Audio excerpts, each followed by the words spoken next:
We die with the dying. We're born with the dead. San Diego Comic Con event ಶುರುವಾಗಿದೆ. ಇಂಡಿಯಾದಿಂದ ನಮ್ಮ Ramayana team ಅವರು ಹೋಗಿ ಮೂವಿ ಬಗ್ಗೆ ಸ್ವಲ್ಪ ಮಾತಾಡಿ ಮೇ ಬಿ ಟ್ರೈಲರ್ ತೋರಿಸಿರ್ಬೇಕು, ಆದರೆ ಅಫಿಷಿಯಲ್ ಆಗಿ ಟ್ರೈಲರ್ ಪೋಸ್ಟ್ಪೋನ್ ಆಗಿದೆ. ಆದರೆ ಇವತ್ತಿನ ಟಾಪಿಕ್ ಇದಲ್ಲ, ಯಾಕಂದರೆ ಮಾರ್ವೆಲ್ ಅವರ ಪ್ಯಾನಲ್ ಬಂದು ಸಂಡೇ ಅಂದರೆ ಜುಲೈ 26 ಇರುತ್ತೆ. ಸೊ ಅಷ್ಟು ಬೇಗ ಮಾರ್ವೆಲ್ ಅವರು ಅವರ ಮಾರ್ಕೆಟಿಂಗ್ ಶುರು ಮಾಡಿದ್ದಾರೆ. ಸೊ ನಮಗೆ ಒಂದು ಲೀಕ್ ಫೋಟೋ ಸಿಕ್ಕಿದೆ, ಆ್ಯಂಡ್ ಅದ್ರಲ್ಲಿ ಕನ್ಫರ್ಮ್ ಆಗುತ್ತೆ ಡಾಕ್ಟರ್ ಡೂಮ್ ಬರೀ ಅವನೊಬ್ಬನೇ ಇರಲ್ಲ, ಅವನ ಜೊತೆಗೆ ಅವನದೇ ಆದ ಒಂದು ವಿಚರ್ಸ್ ಇರ್ತಾರೆ, ಆ್ಯಂಡ್ ಆ ವಿಚರ್ಸ್ಗಳ ಕಾಸ್ಟ್ಯೂಮ್ ಇಲ್ಲಿ ಲೀಕ್ ಆಗಿದೆ. ಇನ್ನು ರಿಪೋರ್ಟ್ಸ್ ಪ್ರಕಾರ ಮಾರ್ವೆಲ್ ಅವರು ಡೂಮ್ಸ್ ಡೇ ಮೂವಿಯ ಇನ್ನೊಂದು ಟ್ರೈಲರ್ ಕೂಡ ಈ ಇವೆಂಟಲ್ಲಿ ರಿಲೀಸ್ ಮಾಡ್ತಾರಂತೆ. ಆ್ಯಂಡ್ ಗೆಸ್ ವಾಟ್, ಆ ಟ್ರೈಲರ್ ಬಗ್ಗೆ ಕೂಡ ನಾವು ಅಷ್ಟು ಬೇಗ ಮಾತಾಡಾಯಿತು, ಯಾಕಂದರೆ ಆ ಟ್ರೈಲರ್ನ ಲೀಕ್ ಡಿಸ್ಕ್ರಿಪ್ಷನ್ ನಮಗೆ ಲಾಸ್ಟ್ ಮಂತೇ ಸಿಕ್ಕಿತ್ತು. ಆ್ಯಂಡ್ ಟ್ರೈಲರ್ ರಿಲೀಸ್ ಆಗಿದ್ದು ಎಲ್ಲ ಕಡೆ ಸೋಷಿಯಲ್ ಮೀಡಿಯಾದಲ್ಲಿ ಎಷ್ಟೊಂದು ಥಿಯರೀಸ್ ಆಗಿರಲಿ, ಎಷ್ಟೊಂದು ರೂಮರ್ಸ್ ಆಗಿರಲಿ ನೋಡ್ತಿದ್ದೆ. ಫನ್ನಿ ಥಿಂಗ್ ಏನಂದರೆ ನಮ್ಮ ಕ್ಯಾಪ್ಟನ್ ಅಮೆರಿಕಾ ಅಂದರೆ ನಮ್ಮ ಸ್ಟೀವ್ ರಾಜರ್ಸ್ನ ನೋಡಿ ಇವನು ಸ್ಟೀವ್ ರಾಜರ್ಸೇ ಅಲ್ಲ, ಇವನು ನಮ್ಮ ಕ್ಯಾಪ್ಟನ್ ಹೈಡ್ರಾ ಅಂತ ರೂಮರ್ ಮಾಡ್ತಿದ್ರು. ಆದರೆ ನಮಗೆ ಗೊತ್ತು ನಮ್ಮ ಸ್ಟೀವ್ ರಾಜರ್ಸ್ ಇದೇ ಬಟ್ಟೆ ಹಾಕ್ಕೊಂಡು ಇದೇ ಕೂದಲು ಬಿಟ್ಕೊಂಡು ಮುಂದೆ ಎಕ್ಸ್ಮೆನ್ ಯೂನಿವರ್ಸ್ಗೆ ಹೋಗಿ ಎಕ್ಸ್ಮೆನ್ ಅವೆಂಜರ್ಸ್ ಎಲ್ಲ ಕೂಡ ಒಟ್ಟಿಗೆ ಗ್ರೂಪ್ ಅಪ್ ಆಗಿ ನಮ್ಮ ಡಾಕ್ಟರ್ ಡೂಮ್ ಮೇಲೆ ಫೈಟ್ ಆಡ್ತಾರೆ. ಸೊ ಇದಕ್ಕಿಂತ ಕನ್ಫರ್ಮೇಷನ್ ಬೇಕಾ ನಮ್ಮ ಸ್ಟೀವ್ ರಾಜರ್ಸೇ ನಮ್ಮ ಕ್ಯಾಪ್ಟನ್ ಹೈಡ್ರಾ ಅಲ್ಲ ಅಂತ? ಹಾಗಂತ ನಮ್ಮ ಕ್ಯಾಪ್ಟನ್ ಹೈಡ್ರಾ ಈ ಮೂವಿಯಲ್ಲಿ ಬರಲ್ವಾ? ಅಫ್ಕೋರ್ಸ್ ಬರ್ತಾನೆ, ಯಾಕಂದರೆ ಕ್ಯಾಪ್ಟನ್ ಹೈಡ್ರಾ ಡಾಕ್ಟರ್ ಡೂಮ್ ಟೀಮಲ್ಲಿ ಇರ್ತಾನೆ. ಆದರೆ ಕ್ಯಾಪ್ಟನ್ ಹೈಡ್ರಾನ ಎಲ್ಲೂ ಕೂಡ ಇನ್ನೂ ರಿವೀಲ್ ಮಾಡೋಕ್ಕೆ ಹೋಗಿಲ್ಲ. ಟ್ರೈಲರ್ ನೋಡಾದ್ಮೇಲೆ ಎಲ್ಲ ಕಡೆ ಎರಡು ಟಾಪಿಕ್ ಮೇಲೆ ತುಂಬ ರೂಮರ್ಸ್, ತುಂಬ ಥಿಯರೀಸ್ ಬರ್ತಾಯಿತ್ತು. ಸೊ ಈ ವಿಡಿಯೋಯಲ್ಲಿ ನಮ್ಮ ಲೋಕಿ ಹೇಗೆ ಎಕ್ಸಾಸಿಲ್ ಟ್ರೀ ಅಂದರೆ ದ ಗಾಡ್ ಆಫ್ ಸ್ಟೋರೀಸ್ನ ಆಚೆ ಬಿಟ್ಟು ನಮ್ಮ ಸ್ಟೀವ್ ರಾಜರ್ಸ್ ಮನೆ ಹೇಗೆ ಬಂದ, ನಮ್ಮ ಥಾರ್ಗೆ ಹೇಗೆ ಗೊತ್ತಾಯಿತು, ಆ್ಯಂಡ್ ನಮ್ಮ ಥಾರ್ ಯಾಕೆ ನಮ್ಮ ಸ್ಟೀವ್ ನೋಡಿ ಇಂಪಾಸಿಬಲ್ ಅಂದ. ಸೊ ಅದನ್ನ ಇನ್ ಡೀಟೇಲ್ ಆಗಿ ಈ ವಿಡಿಯೋ ಮಾತಾಡೋಣ. ಸೊ ನಿಮಗೆಲ್ಲರಿಗೂ ಸ್ವಾಗತ to our channel cosmic Kannada. ನಾನು ನಿಮ್ಮ ಹೋಸ್ಟ್ ಪವನ್, ನಾನು ಇವತ್ತಿನ ವಿಡಿಯೋ ಶುರು ಮಾಡೋಣ. Let's go. ಸೊ ಯಾವಾಗ ಡೂಮ್ಸ್ ಡೇ ಟ್ರೈಲರ್ ರಿಲೀಸ್ ಆಯಿತು, ಫಸ್ಟ್ ನಾನು ಮಾಡಿದ್ದು ಲೋಕಿ ಸೀಸನ್ 2 ಎಪಿಸೋಡ್ 6 ನೋಡ್ಕೊಂಡ್ಬಂದೆ. ಸೊ ಆಗ ನನಗೆ ಒಂದು ಮೇಜರ್ ಪ್ಲಗ್ ಪಾಯಿಂಟ್ ಅರ್ಥ ಆಯಿತು. ಸೊ ಯಾವಾಗ ನಮ್ಮ ಲೋಕಿ ಸಿಲ್ವಿ ಹತ್ರ ಹೋಗಿ I'm out of options, Sylvie. I've tried everything. The only way that anything survives is if I never kill he who remains in. ನಾನು ಎಲ್ಲ ಪಾಸಿಬಿಲಿಟೀಸ್ ನೋಡಿದೆ, ಆದರೆ ಯಾವುದು ಕೂಡ ಸರಿ ಆಗ್ತಿಲ್ಲ, ಎಲ್ಲನೂ ಕೂಡ ಮುಂದೆ ಡಿಸ್ಟ್ರಕ್ಷನ್ಗೆ ಲೀಡ್ ಆಗ್ತಿದೆ ಅಂತ ಹೇಳ್ತಾನಲ್ಲ. ಸೊ ಆಗ ನಮ್ಮ ಸಿಲ್ವಿ ಹೇಳ್ತಾಳೆ, If there are enough of them to know that sometimes it's okay to destroy something. If there's a hope that you can replace that thing with something better. ಕೆಲವೊಂದನ್ನ ಡೆಸ್ಟ್ರಾಯ್ ಮಾಡಿ ನಾವು ಮುಂದೆ ಹೋಗ್ಬೇಕು ಅಂತ ಹೇಳ್ತಾಳೆ. ಸೊ ಇದರಿಂದ ಲೋಕಿಗೆ ಏನು ಅರ್ಥ ಆಯಿತು, ನನ್ನ ಒಂದು ಲೈಫ್ ಸ್ಯಾಕ್ರಿಫೈಸಿಂದ ಎಲ್ಲ ಟೈಮ್ ಲೈನ್ ಕೂಡ ಬದುಕುತ್ತೆ, ಪ್ರತಿಯೊಬ್ಬರಿಗೂ ಕೂಡ ಫ್ರೀ ವಿಲ್ ಸಿಗುತ್ತೆ. ಸೊ ಅದಕ್ಕೋಸ್ಕರ ಲೋಕಿ ಅವೆಂಜರ್ಸ್ ಎಂಡ್ ಗೇಮ್ ಥರ ಐರನ್ ಮ್ಯಾನ್ ಥರನೇ ಅವ್ನ ಲೈಫ್ನ ಸ್ಯಾಕ್ರಿಫೈಸ್ ಮಾಡ್ದ. ಸೊ ಇದನ್ನು ಮಾರ್ವೆಲ್ ಅವರು ರೀರೈಟ್ ಮಾಡೋಕ್ಕೆ ಹೋಗ್ತಾರ? ಚಾನ್ಸೇ ಇಲ್ಲ. ಯಾಕಂದರೆ ಒಂದು ಲೋಗನ್ನ ಡೆತ್ ಆಗಿರಲಿ, ಎಂಡ್ ಗೇಮ್ ಮೂವಿಯಲ್ಲಿ ಐರನ್ ಮ್ಯಾನ್ನ ಸ್ಯಾಕ್ರಿಫೈಸ್ ಆಗಿರಲಿ, ಆ್ಯಂಡ್ ಇನ್ನೊಂದು ಲೋಕಿ ಸೀಸನ್ 2ನ ಲೋಕಿಯ ಸ್ಯಾಕ್ರಿಫೈಸ್ ಆಗಿರಲಿ, ಈ ಮೂರು ಕೂಡ one of the greatest arc ever. So ಇಂಥ ಒಂದು ಗ್ರೇಟೆಸ್ಟ್ ಸ್ಟೋರಿ ಆರ್ಕ್ನ ಮತ್ತೆ ರೀರೈಟ್ ಮಾಡಿದರೆ ಇಡೀ ಫ್ಯಾಂಡಮ್, ಇಡೀ ಕ್ರೇಜ್ ಮುಳ್ಗೋಗುತ್ತೆ. ಸೊ ಆ ರಿಸ್ಕನ್ನ ನಮ್ಮ ರೂಸೋ ಬ್ರದರ್ಸ್ ತೊಗೊಳಲ್ಲ. ಸೊ ಹಾಗಿದ್ರೆ ಲೋಕಿ ಈಗ ಹೇಗೆ ಸ್ಟೀವ್ ರಾಜರ್ಸ್ ಮನೆಗೆ ಬಂದ? ಸೊ ಲೋಕಿ ಸೀಸನ್ 2 ನಮಗೆ ಅರ್ಥ ಆಯಿತು ಲೋಕಿಗೆ ಈಗ ಟೈಮ್ ಸ್ಲಿಪ್ಪಿಂಗ್ ಪವರ್ ಸಿಕ್ಕಿದೆ ಅಂತ. ಸೊ ಎಷ್ಟೋ ತಿಂಗಳುಗಳ ಹಿಂದೆ ಡೂಮ್ಸ್ ಡೇ ಮೂವಿ ಬಗ್ಗೆ ಒಂದು ಲೀಕ್ ಡಿಸ್ಕ್ರಿಪ್ಷನ್ ಬಂದಿತ್ತು. ಸೊ ಅದರಲ್ಲಿ ಏನಿತ್ತಂದರೆ ನಮ್ಮ ಲೋಕಿಗೆ ಈಗ ಫುಲ್ ಸುಸ್ತಾಗಿದೆ, ಯಾಕಂದರೆ ಅದೇ ಕೂತ್ಕೊಂಡು ಅದೇ ಮಲ್ಟಿವರ್ಸ್ ಟೈಮ್ ಲೈನ್ನ ಇಟ್ಕೊಂಡು ಅವನಿಗೆ ಕಂಟ್ರೋಲ್ ಮಾಡೋಕ್ಕಾಗ್ತಾಯಿಲ್ಲ, ಯಾಕಂದರೆ ಆ ಒಂದು ಬ್ರಾಂಚಸ್ ಗ್ರೋ ಆಗ್ತಾನೆ ಇದೆ. ಸೊ ಇದರಿಂದ ನಮ್ಮ ಲೋಕಿ ಫುಲ್ ಟಯರ್ಡ್ ಆಗಿದ್ದಾನೆ. ಆ್ಯಂಡ್ ಅದೇ ಟೈಮಲ್ಲಿ ಯಾವುದೋ ಒಂದು ಬ್ರ್ಯಾಂಚಲ್ಲಿ ಒಂದು ಎಫೆಕ್ಟ್ ಕಾಣಿಸುತ್ತೆ. ಸೊ ನಮ್ಮ ಲೋಕಿ ಈಗ ಗಾಡ್ ಆಫ್ ಸ್ಟೋರೀಸ್ ಅಂದರೆ ನಮ್ಮ ಗಾಡ್ ಆಫ್ ಮಲ್ಟಿವರ್ಸ್. ಸೊ ಇದರಿಂದ ನಮ್ಮ ಲೋಕಿ ಯಾವ ಬ್ರಾಂಚ್ ಬೇಕಾದರೂ, ಯಾವ ಯೂನಿವರ್ಸ್ ಬೇಕಾದರೂ ಜಂಪ್ ಮಾಡ್ಬೋದು. ಸೊ ಅದರಿಂದ ಆ ಯೂನಿವರ್ಸಲ್ಲಿ ಏನು ಆಗ್ತಿದೆ ಅಂತ ನೋಡೋಕ್ಕೆ ಹೋಗ್ತಾನೆ. ಆದರೆ ನೀವಿಲ್ಲಿ ಅರ್ಥ ಮಾಡ್ಕೊಬೇಕು, ಲೋಕಿ ಇಲ್ಲಿ ಅವ್ನು ಇಡೀ ಫಿಸಿಕಲ್ ಫಾರ್ಮ್ನು ಕೂಡ ಅವನಲ್ಲಿ ಜಂಪ್ ಮಾಡೋಕ್ಕಾಗಲ್ಲ, ಯಾಕಂದರೆ ಅವ್ನ ಸ್ಯಾಕ್ರಿಫೈಸ್ ಅಲ್ಲಿ ಇಂಪಾರ್ಟೆಂಟ್. ಅವ್ನ ಬಾಡಿ ಅಲ್ಲಿ ಇರಲೇಬೇಕು, ಆಗಲೇ ಆ ಒಂದು ಟೈಮ್ ಲೈನ್ಗೆ ಒಂದು ಜೀವ ಸಿಗೋದು. ಸೊ ಅದರಿಂದ ಲೋಕಿ ಈಗ ಏನು ಮಾಡಬಹುದು? ಸೊ ಅವನ ಹತ್ರ ಇರೋ ಒಂದು ಟೈಮ್ ಸ್ಲಿಪ್ಪಿಂಗ್ ಪವರಿಂದ ಅವನದೇ ಒಂದು ಪಾಸ್ಟ್ ಆಗಿರೋ ಬಾಡಿ ಒಳಗೆ ಜಂಪ್ ಆಗ್ತಾನೆ. ಆ್ಯಂಡ್ ಇದನ್ನೇ ನಾವು ಲೋಕಿ ಸೀಸನ್ 2 ಎಪಿಸೋಡ್ 6 ನೋಡ್ತೀವಿ. ಸೊ ಈ ಒಂದು ಟೆಂಪೋರಲ್ ಲೂಮ್ ಬಗ್ಗೆ ತಿಳ್ಕೊಳ್ಳೋಕ್ಕೆ ನಮ್ಮ ಲೋಕಿ ವಾಪಸ್ ಹ್ಯೂ ರಿಮೆನ್ಸ್ ಹತ್ರ ಹೋಗ್ತಾನೆ, ಮತ್ತೆ ವಾಪಸ್ ಮೋಬಿಯಸ್ ಹತ್ರ, ಅದು ಸೀಸನ್ 1 ಎಪಿಸೋಡ್ 1ಗೂ ಕೂಡ ಹೋಗ್ತಾನೆ. ಸೊ ಹೇಗೆ ಅವನ ಒಂದು ಟೈಮ್ ಸ್ಲಿಪ್ಪಿಂಗ್ ಪವರಿಂದ. ಸೊ ಇದರಿಂದನೇ ನಮ್ಮ ಲೋಕಿ ಎಗ್ಡ್ರಾಸಿಲ್ ಟ್ರೀಯಲ್ಲೇ ಇರ್ತಾನೆ, ಇಡೀ ಟೈಮ್ ಲೈನ್ಗೆ ಅವನು ಜೀವ ಕೊಡ್ತಾ ಇರ್ತಾನೆ. ಆದರೆ ಟೈಮ್ ಸ್ಲಿಪ್ಪಿಂಗ್ ಪವರಿಂದ ಅವನು ವಾಪಸ್ ಸೀಸನ್ 2 ಟೈಮ್ ಲೈನ್ಗೆ ಹೋಗಿ ಅಲ್ಲಿಂದ ಅವನು ಸ್ಟೀವ್ ಯೂನಿವರ್ಸ್ಗೆ ಹೋಗ್ತಾನೆ. ಆ್ಯಂಡ್ ಅಲ್ಲಿಗೆ ಹೋಗಿ ಸ್ಟೀವ್ಗೆ ವಾರ್ನ್ ಮಾಡ್ತಾನೆ ದಟ್ ನೀನು ಕ್ರಿಯೇಟ್ ಮಾಡಿರುವ ಈ ಒಂದು ಬ್ರಾಂಚ್ ಟೈಮ್ ಲೈನ್ ಪ್ರೂನ್ ಆಗಬೇಕು, ಇಲ್ಲ ಅಂದರೆ ಕಾನ್ಸಿಕ್ವೆನ್ಸಸ್ ಫೇಸ್ ಮಾಡಬೇಕಾಗುತ್ತೆ ಅಂತ.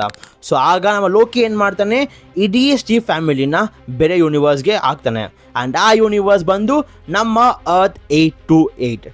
ಸೊ ಈ ಒಂದು ಥಿಯರಿ ಡೂಮ್ಸ್ಡೇ ಟ್ರೈಲರ್ನ ಪ್ರತಿಯೊಂದು ಸೀಕ್ವೆನ್ಸ್ಗೂ ಕೂಡ ಕನೆಕ್ಟ್ ಆಗುತ್ತೆ.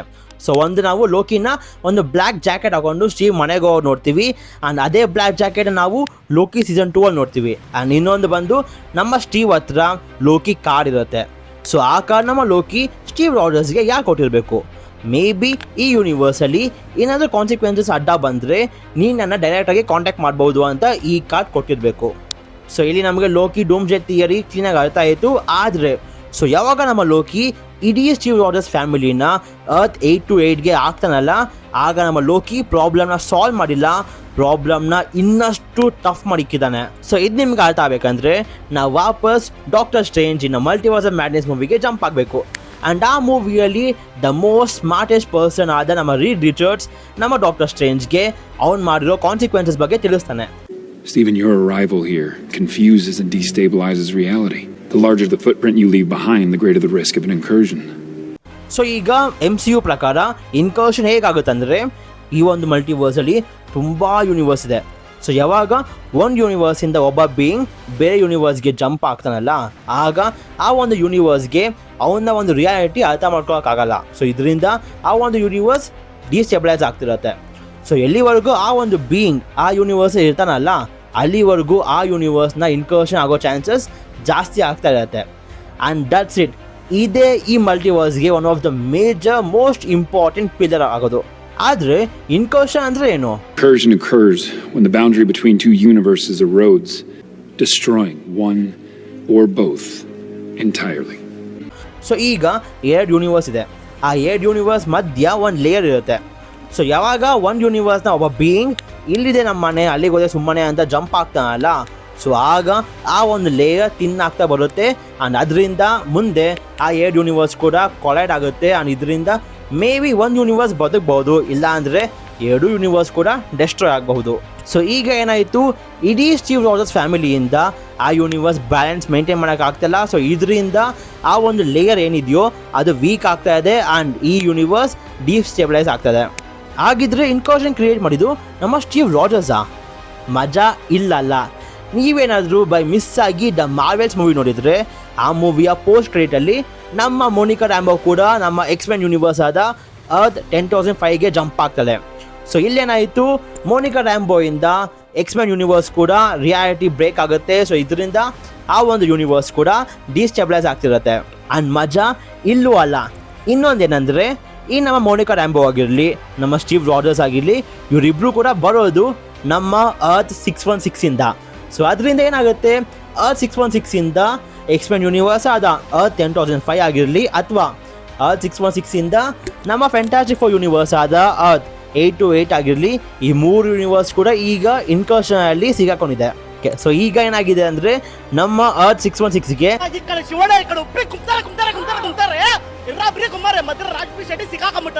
ನಿಮಗೀಗ ಅನ್ಸಿರತ್ತೆ ಡೆಡ್ಪೂಲ್ ಅಂಡ್ ವಾಲ್ವರಿನ್ ಮೂವಿಯ ಕೊನೆಯಲ್ಲೂ ಕೂಡ ನಮ್ಮ ವಾಲ್ವರಿನ್ ಅವನ ಯೂನಿವರ್ಸ್ನ ಬಿಟ್ಟು ಎಕ್ಸ್ಮೆನ್ ಯೂನಿವರ್ಸ್ಗೆ ಜಂಪ್ ಆಗ್ತಾನೆ. ಸೊ ಇದರಿಂದ ನಮ್ಮ ವಾಲ್ವರಿನ್ ಕೂಡ ಇನ್ಕರ್ಷನ್ ಕ್ರಿಯೇಟ್ ಮಾಡಿರ್ಬೋದಲ್ವಾ ಅಂತ.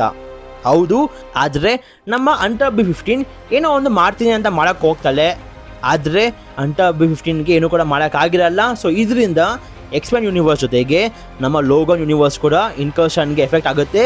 ಆದರೆ ಇದರಿಂದನೇ ನಮ್ಮ ಬೀಸ್ಟ್, ಪ್ರೊಫೆಸರ್ ಎಕ್ಸ್ ಎಲ್ಲರೂ ಕೂಡ ಈ ಇನ್ಕರ್ಷನ್ ನಿಲ್ಸೋಕ್ಕೆ ಒಂದು ಉಪಾಯ ಗೊತ್ತಿರುತ್ತೆ. ಆ್ಯಂಡ್ ಅದು ಬಂದು ಲೋಗನ್ ಯೂನಿವರ್ಸ್ನ ಡೆಸ್ಟ್ರಾಯ್ ಮಾಡೋದು.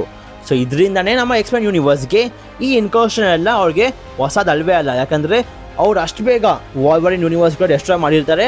ಆದರೆ ಅಷ್ಟೇ ಅಲ್ಲ, ಡೂಮ್ಸ್ಡೇ ಮೂವಿಯ ಸ್ಟಾರ್ಟಿಂಗಲ್ಲಿ ಕೂಡ ನಮ್ಮ ಟೋಬಿ ಮ್ಯಾಗ್ವೈರ್ ಯೂನಿವರ್ಸ್ ಕೂಡ ಇನ್ಕರ್ಷನ್ ಶುರು ಆಗುತ್ತೆ. ಸೊ ಇದರಿಂದ ಇಡೀ ಎಕ್ಸ್ಮೆನ್ ಅವ್ರು ಎಲ್ಲರೂ ಕೂಡ ನಮ್ಮ ಟೋಬಿ ಮ್ಯಾಗ್ವೈರ್ ಯೂನಿವರ್ಸ್ಗೆ ಹೋಗಿ ಆ ಯೂನಿವರ್ಸ್ನ ಡೆಸ್ಟ್ರಾಯ್ ಮಾಡೋಕ್ಕೆ ಯಾವುದೇ ಒಂದು ಬಾಂಬ್ನ ಅಲ್ಲಿ ಇಂಪ್ಲಾಂಟ್ ಮಾಡ್ತಾರೆ.